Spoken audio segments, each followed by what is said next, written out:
Balik natin dito sa highway. Ayan yung munisipyo. Galing tayo sa palengke daw. Sabi ni Kuya, eto yung mga commercial area. And diretso na tayo sa atin. Kasi ubos na ako. Pero diretso lang ang group na to. At least makita nyo at yung mga ganap dito. Kompleto naman. May dentist pa. Saan pa? May mini mart pa. Yan. Kompleto dito. Mainit. So, ipapause natin yung video hanggang makarating tayo sa Oxlogs.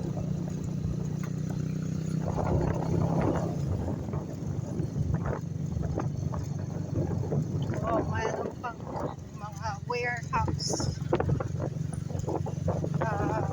Bilihan. And you will notice, syempre, na ganda ng pasada dito. Generally, lahat dito sa North Luzon, maganda ang kalsada. Nakita niyo naman, malinis pa. Habang orderly, walang mga pakalat-kalat. So, diretso-diretso lang tayo hanggang sa makarating tayo sa parang masalilikuan natin kung meron ng karatula na nakalagay Kapuate. Ayan, magpapause muna ako, resume ko naman. I-resume ko ulit yung video natin.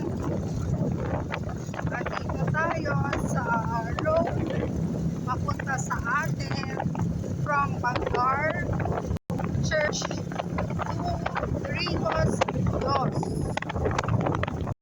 Every now and then, tingnan natin kung anong meron dito sa kanan. And straight ahead.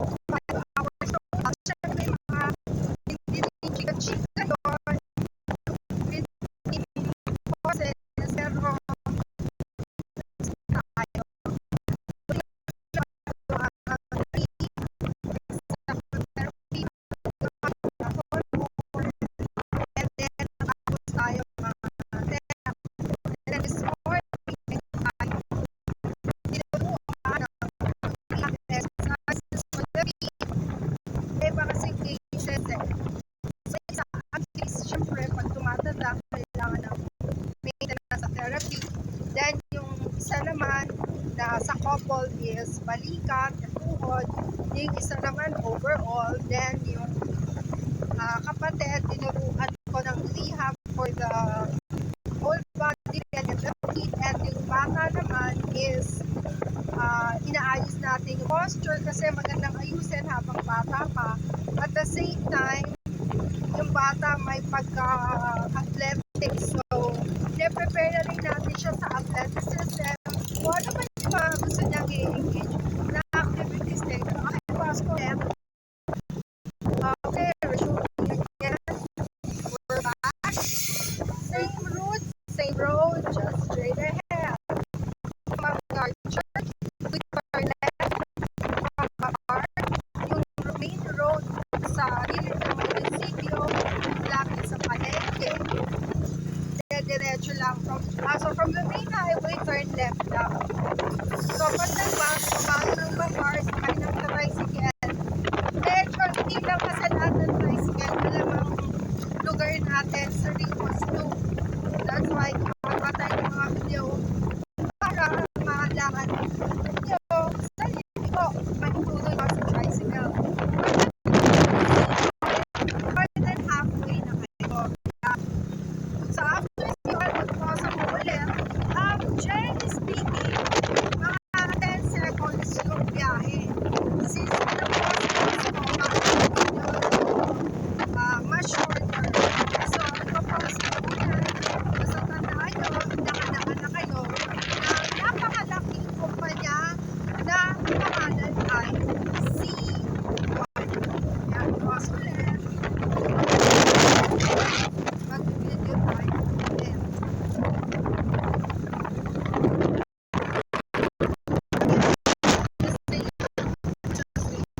So pag dito po tayo kakanan. Right, ito po, kanan po. Yes. So pag nakita niyo na tong bakod na to, yung parang light yellow and green, pa-compounding to, is liliko na kayo kanan.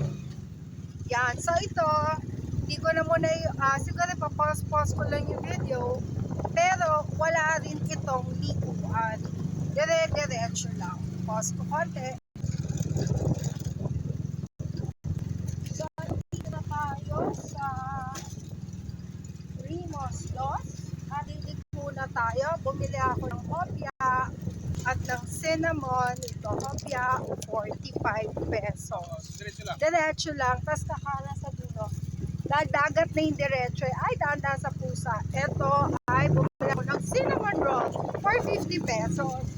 Tapos bumili ako ng ulam, which is 32 pesos. Na manok, solima is 160. Yan. Doon sa palengke. Sinamahan ako ni Kuya Driver. Mamaya pakikilala ko siya sa inyo. So Kuya, dagat na po yan. Kakanan na po tayo dito. Kasi dagat na po yan. Eto po. Yes, kanan. Okay, so kumanan tayo. Nakita niya yung karatula ng camp bonding. And then, dun po sa poste, malapit na, kakanan po ulit tayo. Pag nakita niyo na to, yung pader na yan, yung bakod na yan, yung gate na yan, kay Ma'am Christy, at dito sa left ay kay Ma'am Tere, yan.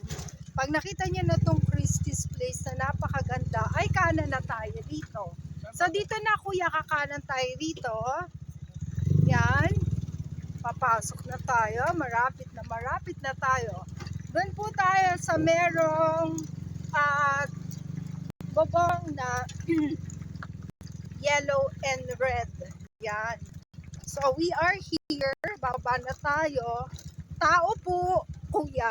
Yan. So dito tayo, pag may nakita na kayong pintuang bilog, dito na po tayo. Yan. So we are here, magpo-pause muna tayo. Okay, ay nakabukas ang bag ko. So we are here, hindi pa bayad kay Kuya. And si Nida, ay nagsampay na pala, nauna na kasi yung damit ko, pinadowny ko. Para kasi ilang years na nasa ilalim yung mga damit ko ng kubo. And kompleto na ba? Haan pa eh. Ni Nida nga eh. Ay Kuya, bayad tayo. So bayad tayo kay Kuya. Ito ang matatanaw natin from our place. Pause ko na muna. And thank you for watching. Ito si Kuya. Ito mga poging makikilala nyo sa Bangar.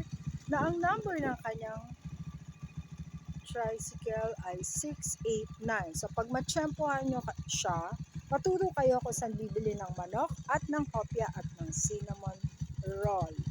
Bye guys!